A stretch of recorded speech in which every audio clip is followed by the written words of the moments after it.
आज सुबह दो स्कूली छात्रों के बीच विवाद हो गया। एक ने दूसरे पर चाकू से हमला कर दिया। गंभीर रूप से घायल छात्र को उपचार के लिए निजी अस्पताल लाया गया। घटनाक्रम की जानकारी लगते ही पुलिस जांच के लिए पहुंच गई थी।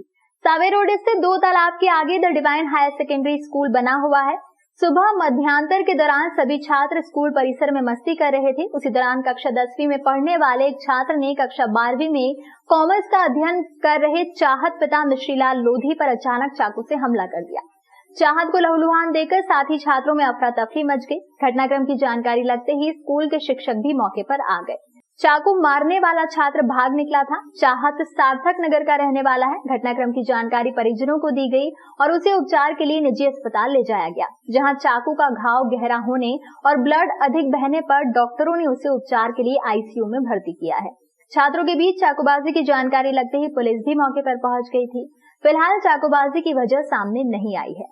वहीं हमला करने वाले छात्र का नाम स्कूल प्रबंधन के माध्यम से पुलिस पता कर रही है। घायल के परिजन निजी अस्पताल पहुंच चुके थे। हालत में सुधार होने पर ही छात्र चाकूबाजी की वजह बता पाएगा। इधर चाहत के पिता ने स्कूल पर आरोप लगाते हुए कहा कि प्रिंसिपल द्वारा आरोपी छात्र को बचाने की कोशिश की जा रही है। आइए देखते हैं रिपोर्ट। ऐसा व्यक्ति है पूरे स्कूल में जो बताया घटना सीन देखी हो। ये यहाँ पे था लंच चल रहा था, तो लंच के लिए यहाँ पे लंच में लंच कर लिया बच्चों ने। लंच करने के बाद ये मैंने गेट खोला था बच्चों को पानी भरने के लिए। मैं पूरी घटना आपको सुनाता हूँ। लंच चल रहा था तो बच्चे ने लंच कर लिया, फिर मैं क्लासरूम में था। क्लासरूम में से मैंने बच्चों के लिए पानी पीने के लिए क्लासरूम से उनको बाहर भेजा। तो बाहर भेजने के बाद ये हुआ कि बच्चा बाहर आया तो इधर से 12th क्लास का जो लड़का है चाहत, वो क्लास के अंदर गया, उस बच्चे से बोलता कि गाड़ी किसने रुकी थी। अब ये घटना नहीं पता कि गाड़ी की घटना कब हो गई होती सुबह से। जी सर। आज सुबह लगभग 11 बजे की बात है। थाना नीलगंगा क्षेत्र के अंतर्गत एक डिवाइन स्कूल है, हायर सेकेंडरी स्कूल है। यहाँ 2 बच्चों में किसी बात को लेकर के विवाद हो गया था, जिसमें एक बाल अपचारी है बालक, जिसने जो 10वीं कक्षा में पढ़ता है यहाँ पर, उसने 12वीं कक्षा से एक बालक जिसका नाम चाहत है, उसको किसी धारदार हथियार से, स्कूल वाले बता रहे हैं शायद चाकू से वार किया है उसको, जिसका जेके अस्पताल में उपचाररत है और इलाज किया जा रहा है। इस संबंध में जो भी वैधानिक कार्रवाई होती है अपराध पंजीबद्ध कर अग्रिम जांच की जाएगी। कहाँ चोट लगी है उस बच्चे को? ये अभी अस्पताल जाकर के उसकी MLC रिपोर्ट देखने के बाद ही बताया जाएगा कि उसको कितने चाकू मारे हैं और कितनी चोटें हैं उसको। उसके बाद में जैसा भी कार्रवाई होती है हम अपराध पंजीबद्ध करें। तो क्या कारण सामने आ रहा है? अभी स्कूल के स्टाफ ने बताया है कि 2 गुट चलते हैं यहाँ पर अलग अलग लड़कों के, तो उनमें कुछ घूरा घूरी वाली बात हुई थी और कुछ गाली गलौज हुई थी आपस में। तो फिर उसके बाद से वो विवाद बढ़ा और फिर विवाद इतना बढ़ा कि इस घटना को अंजाम दिया गया। स्कूल गया था, स्कूल में जो है एक लड़के ने चाकू मारा है। ये मुझे मालूम, लड़के का नाम मालूम नहीं है। अब ये तो प्रिंसिपल और मैडमों को मालूम है कि वो लड़का कौन था और क्या नाम था, ये उनका विषय है। हाँ, CCTV कैमरे लगे हुए हैं स्कूल में और उस बच्चे को जो है फौरन से फौरन गिरफ्तार करें और उसको थाने में बंद करें। कारण तो बच्चे का जो है लंच वगैरह या कुछ भी हुआ है, इतना सा टाइम में जो है इनके किसी प्रकार की कोई दुश्मनी भी नहीं थी। अब उसने बच्चे ने क्यों चाकू मारा है इसको, ये मुझे मालूम नहीं है, ये स्कूल वालों को। मासूम से दुष्कर्म करने वाले का नहीं मिला सुराग। 6 साल की अपनी ही भतीजी के साथ दुष्कर्म करने वाले चाचा का सुराग आज दोपहर तक नहीं मिल पाया था। रात भर पुलिस उसकी तलाश में दबिश देती रही। मासूम को उपचार के लिए चरक भवन में भर्ती किया गया है। चिमनगंज थाना क्षेत्र के मित्रनगर में रहने वाला युवक शराब का आदी है। बड़े भाई की 6 वर्षीय बेटी को उसने दुकान पर सामान लेते देखा तो बहला फुसलाकर अपने साथ घर ले गया। मासूम भी चाचा को देखकर उसके साथ चली गई। कुछ देर बाद जब मासूम घर पहुंची तो उसके चेहरे पर खरोच के निशान और नाक से खून बह रहा था। मां ने पूछताछ की तो उसने चाचा की गलत हरकत के बारे में बताया। मां के होश उड़ गए। मासूम के कपड़े भी खून से सने हुए थे। मामला चिमनगंज थाने पहुंचा। पुलिस ने तत्काल ही दुष्कर्म का मामला दर्ज कर मासूम को उपचार के लिए चरक भवन पहुंचाया, जहां मेडिकल परीक्षण में दुष्कर्म होने की पुष्टि हुई है। मासूम को उपचार के लिए भर्ती किया गया है। घटनाक्रम के बाद पुलिस ने आरोपी की तलाश में दबिश दी, लेकिन वो घर से भाग चुका था। रात भर पुलिस तलाशी करती रही, लेकिन उसका सुराग नहीं मिल पाया। एक नाबालिग बच्ची थी, वो कुछ सामान लेने के लिए गई थी, तो वहाँ पर उसके सगे चाचा ने उसको चीज़ देने के बहाने बुलाया अपने घर के अंदर और उसके साथ गलत काम किया। तो बच्ची की माँ ने थाने पर आई और रिपोर्ट दर्ज करवाई। उस आरोपी के खिलाफ प्रकरण पंजीबद्ध किया गया है और जो बच्ची है उसका मेडिकल परीक्षण कराया गया है। स्वास्थ्य उसका ठीक है, लेकिन फिर भी हॉस्पिटल में उसे ऑब्जर्वेशन में डॉक्टरों की सलाह पर रखा गया है। आरोपी की तलाश की जा रही है। मक्षी रोड किशनपुरा स्थित दुर्गा माता मंदिर के पास किराना व्यवसायी के अतिक्रमण के कारण क्षेत्रवासियों ने जताया विरोध। उज्जैन के मक्षी रोड स्थित किशनपुरा में दुर्गा माता का मंदिर है। मंदिर में 2 दिन का प्राण प्रतिष्ठा समारोह होगा। इस आयोजन को लेकर तैयारियां की जा रही हैं। मंदिर के पास रहने वाले पीडब्ल्यूडी विभाग के एक अधिकारी ने किराने की दुकान लगा रखी है। रहवासियों का आरोप है कि ये दुकान शासकीय जमीन पर अतिक्रमण कर लगाई गई है, जिसकी वजह से रास्ता बाधित हो रहा है और मंदिर भी प्रभावित हो रहा है। ये किराना व्यवसाय के कारण मंदिर की लाइट भी बंद हो गई है। क्षेत्रवासियों का कहना है कि किराना व्यवसाय दबंगई करता है और अतिक्रमण नहीं हटाने दे रहा है। मंदिर के सामने पिछले 20 सालों से अतिक्रमण यहाँ पे किया गया है, जो कि कुछ टाइम पहले हटा दिया गया था। यहाँ पे जिसका अतिक्रमण है वो पीडब्ल्यूडी में अधिकारी है।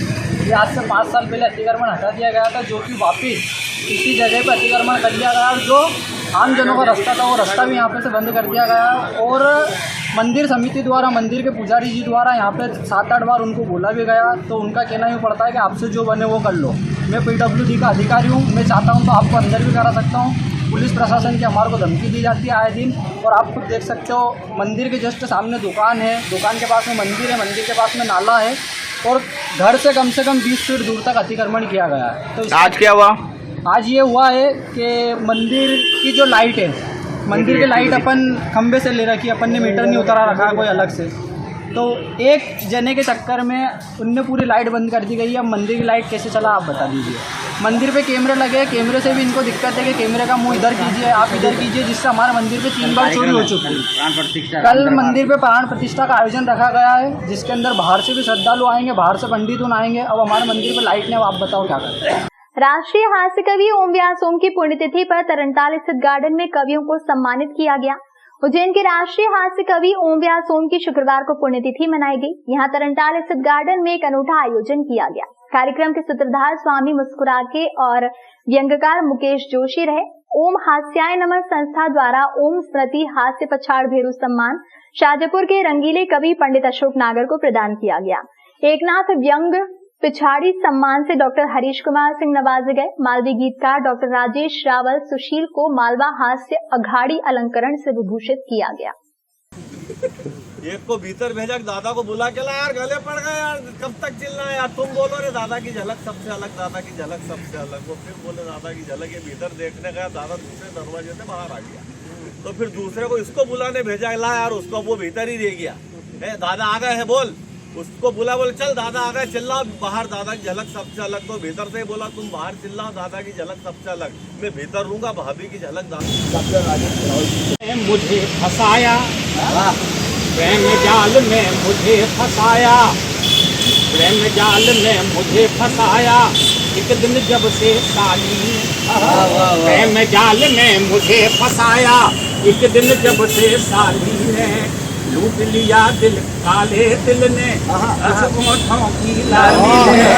आगे फर्नीचर बेचूंगा। मैंने कहा अच्छे फर्नीचर का शोरूम खोलो, तो बोले नहीं घर के ही बेचूंगा। एक और बात तो आप सबको याद होगी कि उसका मैं दोहरा करता हूँ। एक लॉरी थी, उसमें बिहार की बात है, 15 नेता कहीं जा रहे थे चुनाव प्रचार करने, गाड़ी एक पेड़ से टकराई और 15 के 15 भगवान को प्यारे। ग्रामीण आए, उन्होंने लाशों को इकट्ठा किया, लकड़ी गंडे दिए और सबका दाह संस्कार किया। आदत के मुताबिक पुलिस और पत्रकार बाद में आए, तो उनने ग्रामीणों से पूछा कि आपने अच्छा काम किया, पर ये तो तय कर लिया था ना कि सब मर गए हैं, तो ये तो सुनिश्चित कर लिया था सब मर गए हैं। उन्हें 3-4 लोग बोल रहे थे कि हम नहीं मरे, हमको मत जलाओ, हम नहीं मरे, हम जिंदा, हमको मत जलाओ, पर हम लोग सोचा नेता है, झूठी बोल रहे होंगे। ये सारी दुनिया एक तरफ और जो दूसरी तरफ होता है, यानी कि साला पत्नी का भाई, 1 नंबर का नंबर। क्या बात है। फोकट का ज्ञान बांटता और जिंदगी भर काटना ही काटता है। एक दिन साले मिट्टू का फोन आया, बोले जीजा जी आपको कुछ देना चाहता हूँ। अरे मैंने कहा साले तेरे दिमाग में देने का ख्याल कैसा आया, अभी तक तो लिया ही लिया है। बोले नहीं जीजा जी आपको कुछ देना चाहता हूँ। मैंने कहा अच्छा बता क्या देना चाहता है। बोले जीजा जी जूते। अभी तक तो मेरी बहन ही दे रही थी, अब तू भी। बोले नहीं जीजा जी वो बात नहीं, मैं आपको नए दूंगा। हास्य समर्पित ओम था हंसाना काम। हास्य समर्पित ओम था हंसाना काम, और अल्प समय में ही कर गया वो जग में अपना नाम। ठहाकाधीश, ठहाकाचार्य, हंसी के जादूगर उज्जैन के पंडित ओम व्यास ओम ने अल्प समय में ही अपनी चुटीली रचनाओं के माध्यम से, माँ पिता की कविता के माध्यम से पूरे विश्व में अपनी एक पहचान बनाई। आज उनका 13वां पुण्य स्मरण समारोह ओम हास्याय नमः संस्था द्वारा उनके ठिये जो कि तरणताल पर स्थित है, वहाँ पर ओम व्यास प्रेमियों के साथ मनाया गया। आज हमने 3 प्रकार के सम्मान हास्य व्यंग के दिए। पहला सम्मान शाजापुर के राष्ट्रीय स्तर के कवि पंडित अशोक नागर को हास्य भेरू सम्मान दिया गया। दूसरा पुरस्कार हमने एक नाथ व्यंग पिछाड़ी सम्मान डॉक्टर हरीश कुमार सिंह को दिया, और दूसरा सम्मान हमने श्री डॉक्टर सुरेश रावल जी को दिया, हास्य व्यंग अघाड़ी सम्मान। इस प्रकार ठाकों की आदरांजलि दी गई और हास्य व्यंग के बाण छूटे, और यह हमारा 13वां पुण्य स्मरण था। मैं आप सबको बताना चाहता हूं कि 2008 वर्ष में बेतवा कवि सम्मेलन से लौटते हुए पंडित ओम व्यास ओम पुरी गाड़ी का एक्सीडेंट हुआ, और उस एक्सीडेंट में 4 कवि मरण की स्थिति की ओर गए, प्रभु मिलन की स्थिति की ओर गए, और हम पंडित ओम व्यास ओम की स्मृति को बनाए रखने के लिए हास्य की श्रद्धांजलि, ठाकों की आदरांजलि देते हैं। मैं स्वामी मुस्कुरा के उज्जैन। ईद उल जुहा पर्व पर नमाज अदा करने के लिए इंदिरानगर स्थित ईदगाह पर रंग रोगन कर बारिश से बचाव के लिए टीन शेड लगाया गया है। इस्लाम धर्म में बकरीद का प्रमुख त्योहार होता है और इसे ईद उल जुहा के नाम से जाना जाता है। इस्लामिक कैलेंडर के अनुसार ईद उल जुहा का पर्व 10 जुलाई रविवार के दिन मनाया जाएगा। ऐसी मान्यता है कि ये पवित्र त्योहार रमजान महीने के खत्म होने के 70 दिन बाद मनाया जाता है। समाजजन इसका बेसब्री से इंतजार कर रहे हैं। उज्जैन में इंदिरानगर स्थित ईदगाह पर नमाज अदा की जाएगी। त्योहारों को लेकर ईदगाह पर तैयारी जोरों पर है। यहाँ आकर्षक रंग रोगन किया गया है। बारिश से बचाव के लिए टीन शेड लगाया जाएगा। इसके साथ ही कीचड़ और गड्ढे से बचाव के उपाय किए गए हैं। 10 तारीख को ईद उल जुहा का त्यौहार है। मुस्लिम समाज का एक बड़ा त्यौहार है, जिसकी नमाज ईदगाह पर 9:15 बजे अदा की जाएगी। चूँकि बारिश का मौसम है तो बहुत सारी वहाँ पर दिक्कतें आ रही हैं, जिससे वहाँ पर सुधार चल रहा है। मुस्लिम समाज सभी तरीके से नमाज़ पढ़ सकें, अच्छे से नमाज़ पढ़ सकें, इसलिए वहाँ पर टीन शेड डाला जा रहा है, रंग रोगन किया जा रहा है। कुछ बारिश के कारण वहाँ पर गड्ढे हो गए थे, जिसको पूर्ण रूप से भरवा दिए गए हैं, ताकि मुस्लिम समाज को नमाज़ पढ़ने में कोई तकलीफ ना हो और उनको कोई परेशानी ना आए।